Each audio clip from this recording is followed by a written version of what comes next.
Welcome to Virtual Lunch in the Exhibit Marketers Cafe.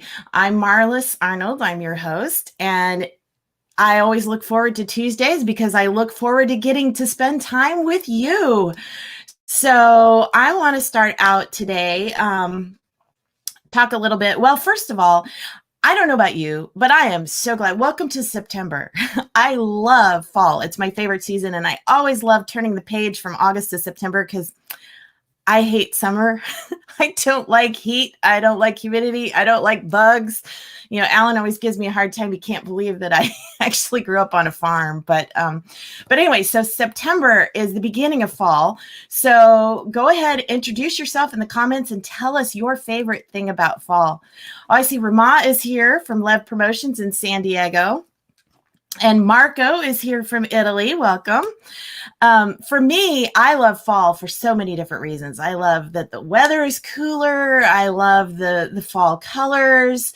I love pumpkin and cranberries. Although I have to say, I'm not a pumpkin spice latte girl.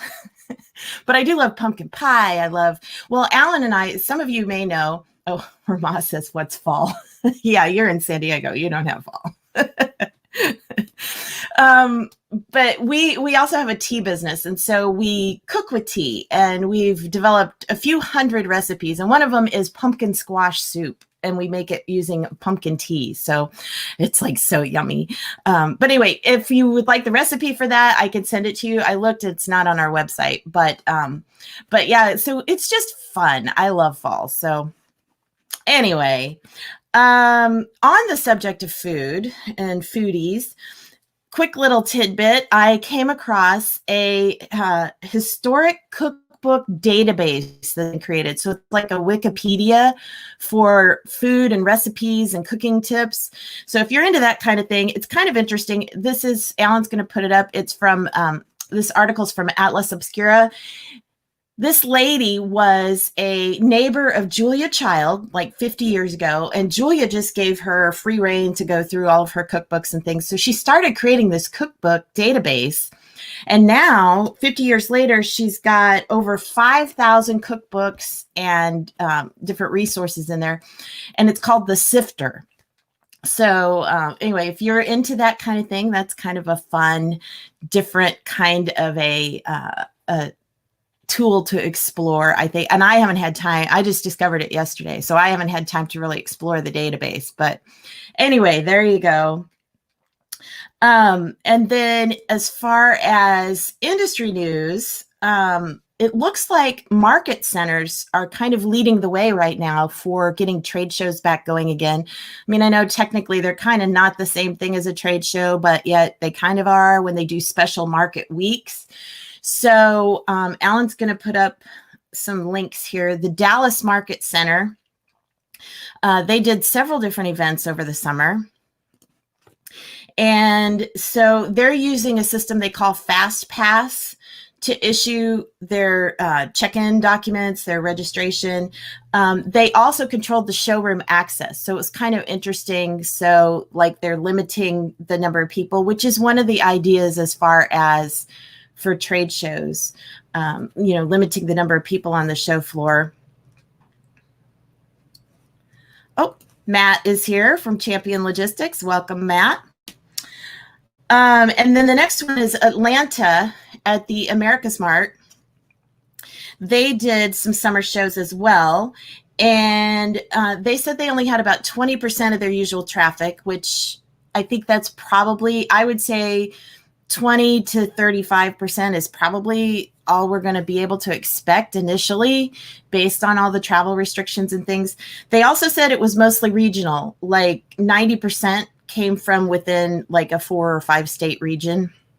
So I think that's another trend that we're going to be seeing as trade shows reopen, is that they will be more regional. So it'll be interesting to see how things transform going forward, because I'm wondering if some shows will start to do regional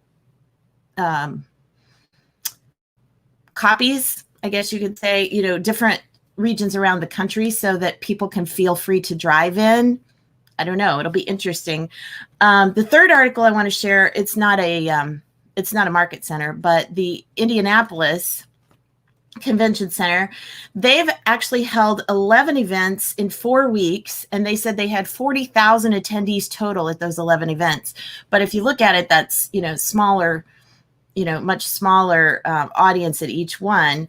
It was a combination of corporate, association, religious, and sports events. So you look at the sports, that's probably where most of the attendance came from. Because I know that before they did Together Again in Orlando, they had, what was it, a volleyball tournament or something, and had like thousands of people at that.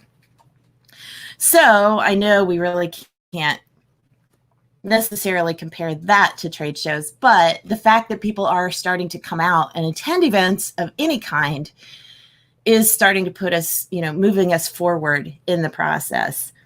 Let's see, I've got a quote here from, I think this was from the Atlanta article, but it says, reframe your thinking. Instead of density, noise, and excitement, it's about doing business productively and safely. And I thought that was a really good quote, because that is how we've tended to define a successful event, is by how much traffic there was, how busy it was, the enthusiasm, all those kinds of things. We're going to have to reframe our thinking and start looking at, how, not necessarily how many people are there, but the quality of the audience who's there and the quality of interactions that are happening. And I think that, and one thing I've always told exhibitors, and one of the first shows that I did and started to think about becoming, I was an exhibitor and I started to think about doing the consulting side, was I was so much more successful than those around me, and there was hardly any traffic on the floor, but it was because of things that I did and extra steps that I took, like pre-show promotion and, interactions on the floor rather than sitting behind a table and things like that. But I think that that's something that we're going to really need to emphasize going forward, is that just because there's less traffic doesn't mean there's going to be less business. So I think the quality of the audience will be much better, or higher quality. Couple other things as far as moving into the back to trade shows. ALHI, the Associated Luxury Hotels International, did a back to business forum. And so Alan's going to put up that link here for us. Oh, I see Matt says fall golf is his favorite thing. Cheaper rates and courses are in great condition. They probably are in really great condition this year because people haven't been using them that much. So this is the link to the ALHI. But they actually, this article is really good because it breaks it down. It walks through, so kind of like with Together Again, they walked through what it was like from an attendee perspective, but they also did an interview with one of the planners. So you kind of see that behind the scenes of how they put it together and some of the extra steps that they took. And then the next one I want to share is an event coming up in October in Vegas called Connect Safe Space. And this is a reverse trade show where, it's the one-on-one meetings, but they're going to have plexi shields. So it'll be a little strange, I think. So it'll be like kind of going to the bank and you got the plexi shield between you and the other person you're meeting with. But hey, it is what it is. They're going to also utilize outdoor spaces as well as indoor. No general sessions. And I thought it was interesting. The way they phrased it was, instead of spending money on the high-level keynote, the expensive keynote speaker, they've invested that money into some special safety precautions and, cutting edge technology. So, I also thought another clever thing they're doing, they're going to offer the option to put your photo on your badge. Since everybody's wearing a mask now, you can have your photo on your badge so people can see what your smiling face actually looks like. So I thought that was kind of a clever thing. And then also, you probably have heard by now, but IAEE, their Expo is going to be a hybrid event, at least at this point. The actual conference is in Louisville, and then they're going to do the online virtual component as well. So anyway, it'll be interesting to see. I have been attending more virtual events than you could even imagine this year. I've even lost track of how many I've attended and participated in, and those that I haven't, some of them I've researched and things as well. So on that, I'm actually coming up this month. Whoops.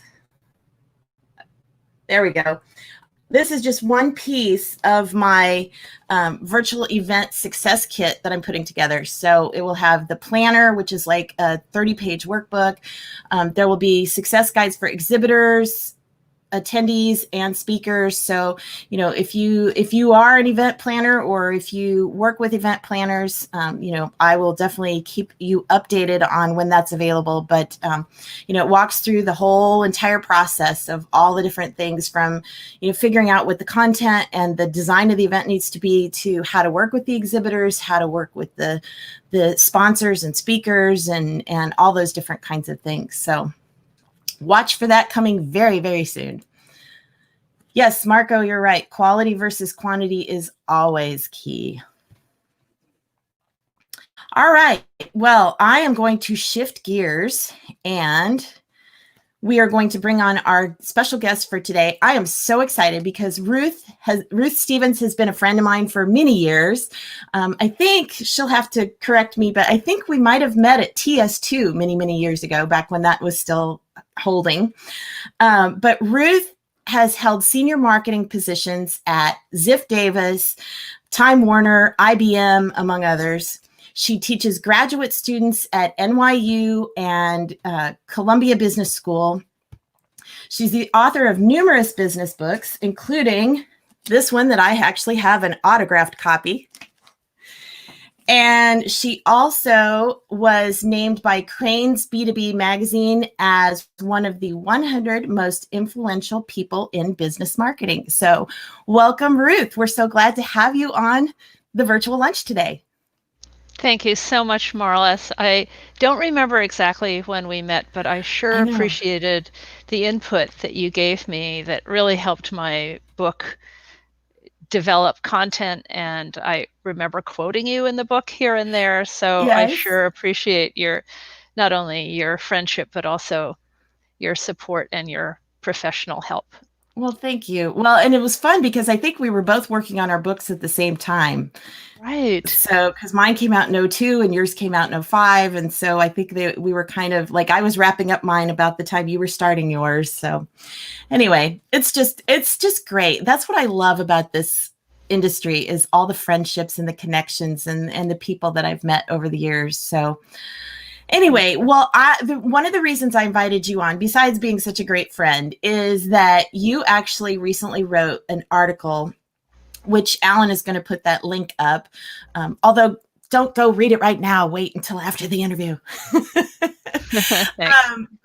But it was 10 things that you can do to market when we can't be face-to-face. And so that's where our theme for today came from. So let's talk about a couple of those. We won't have time, obviously, for all 10, but I loved how you talked about getting to know the person behind the client or behind the business that you work with. So let's start there and tell us a little bit more about that. Yes, thank you. That is such an important point now that our customers are all working from home, or most of them. And so we can reach them through the business record that we already have, their business email, their business phone number. Although, wait a minute, they're not at their desks. Business phone number is probably not going to work. But it's possible today to connect your business customer record with that individual's consumer counterpart record. You won't get 100% match rate. In fact, you'll probably not even get 50%, but it's easier today to understand the personal side of your business buyers and prospects. So that's a technique that I recommend that some B2B marketers hadn't really thought of before, but this is the time to do it. Well, and tell us a little bit more about, I know we can't go into depth, but how does that work? I mean, what's the process for doing that? Thanks. Yeah, you actually send your house file or your customer records to a trusted data vendor who can then match the name and address of your business customer to that person's personal information and send the personal record back to you for a small fee. Okay. So, and then that, and I know we have Marco is from Italy, so we've got that European element in there. Is this GDPR approved, or so this would be US only? This would be Okay, that's what I thought. probably US only, right? Okay. And it may not even count California since they have that new privacy law as well. I don't know how all that works. Rama probably, being from San Diego, probably has a better idea of what's allowed out there. But another thing to keep in mind is you can also consider looking at the LinkedIn record of your yes. business prospect, because many business people use their personal emails in their LinkedIn contact listing versus their company email. So that's another way to grab this information up. Well, that's Or true. part of it. And probably that's what most people do, because as a lot of people move around a lot, it's probably easier that they just use their personal LinkedIn so it stays consistent. So that's a good point. So then once we've got that connection point and we can reach out to people in this situation, you talked also in the article about creating your own virtual events in addition to, obviously tapping into whatever, conferences are going virtual. How do you go about doing your own virtual event? Well, there are a couple of ways to think about it. And I have been noticing a trend for 10, 20 years now of companies running proprietary events. Used to be called mostly client conferences. Yes. And now, especially in the tech world, this is migrated into actually open event, or they're becoming open event organizers. Some of the more famous ones are the Dreamforce event from Salesforce, and Marketo has an excellent marketing event every year, Serious Decisions, and so forth. But on a smaller scale, even a client conference can be done virtually. And I argue that you get the same benefits. The cost is going to be lower because you're not, renting rooms, and you can still connect with customers and even prospects in the virtual space. So I think we shouldn't neglect that as part of our marketing mix.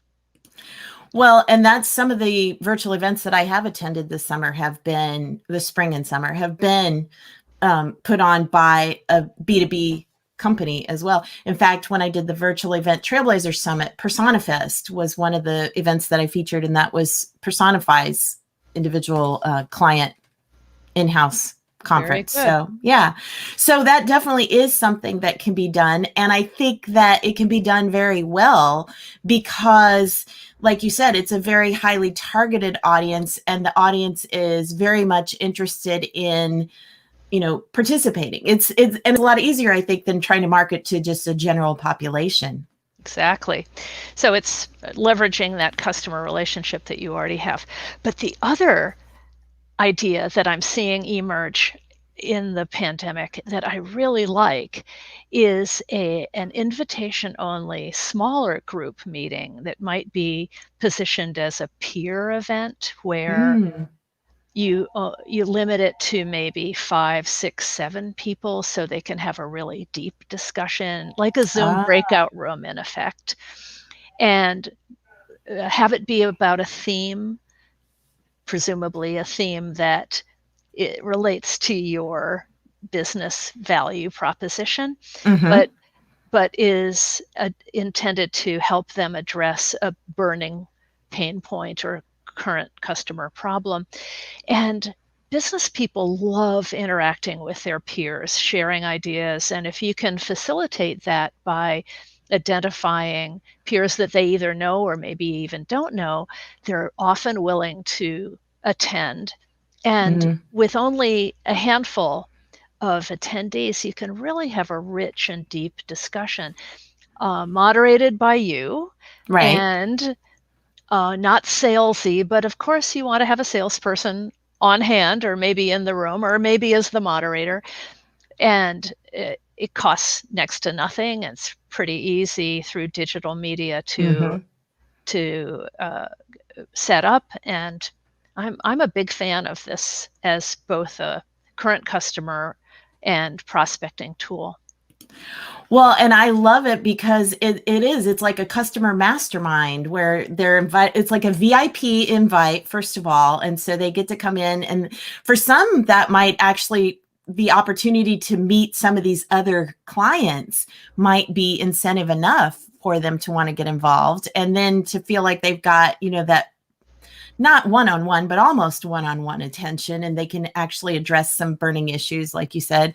I think that's a great idea. And so for companies, especially right now, who maybe you're not doing as much, since we're in this business, a lot of us are not as busy as we would like to be. So, that's definitely something you would have the time to pull together and bring in some of these high level clients and prospects. So I think that's a real winner idea.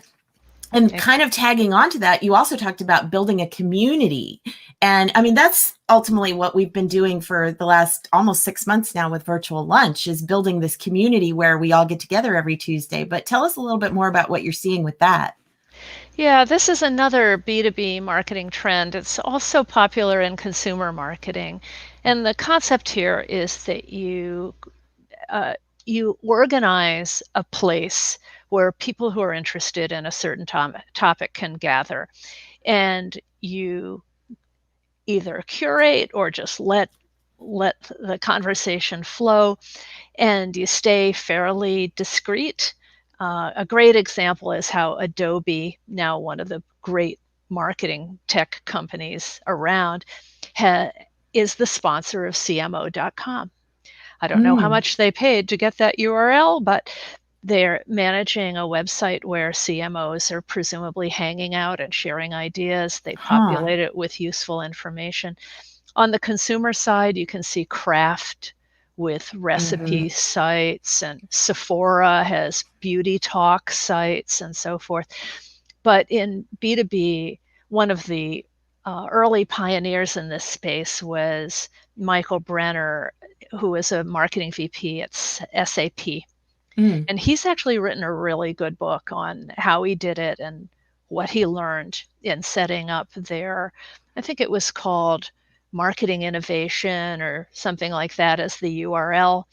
But it was designed to attract a lot of search traffic on basic marketing 101 questions that allowed him to attract early stage marketers who SAP was not serving yet and wanted to have in their funnel. So it sounds like then the examples that you're sharing are more, they've actually built their own completely separate website as not even necessarily a community, but more like a magnet to start drawing people in. So what about, have you been seeing as far as companies creating LinkedIn communities or groups and things to kind of build the community that way? Or great question. I don't know about you, Marlis, and I would hate any of my friends at LinkedIn to hear me say this, but I think LinkedIn has failed in the group environment. The groups somehow have turned into boring places, regrettably. Well, a lot of them are pretty inactive. Yeah, you're making my case for me. I think early on they were sort of hijacked by sellers, and so buyers, took off. I advise people when they're setting up their LinkedIn profiles to join groups as a tool for presenting your interests on your profile page, but don't bother really interacting them, and change your settings so that you don't receive email from them.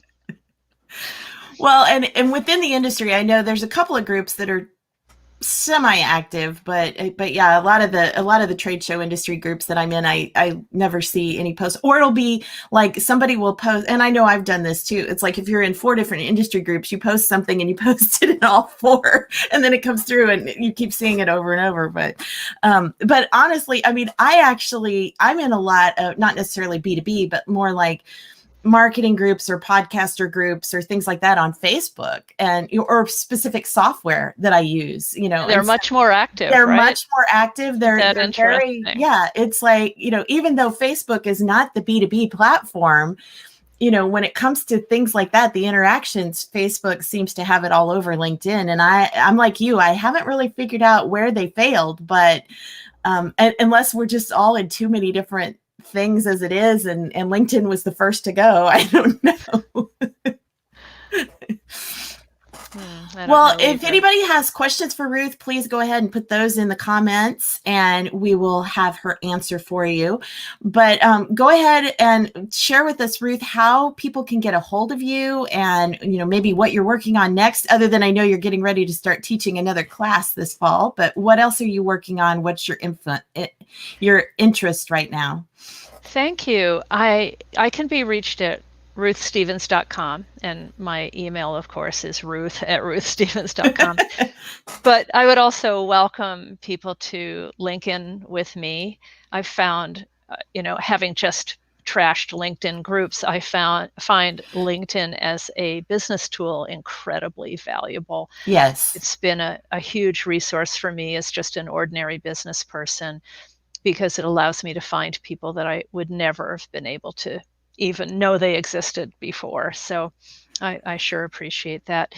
In terms of my business, I'm actually, I think you and I were talking about this earlier, Marlis. I'm swamped during COVID. I don't have time to binge watch the way I might have hoped.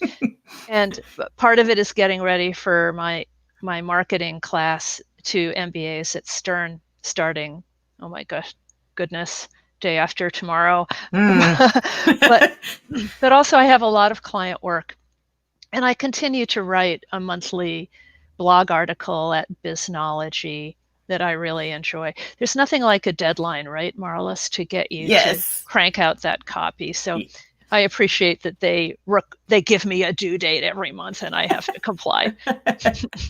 Well, and this is the link again to the article that we've been basing all of this on. But yes, you do have lots of other articles on Biznology. I know I've read a lot of your different posts up there. So, Alan, you want to go ahead? I think we've also got the Ruth Stevens link we can put up as well.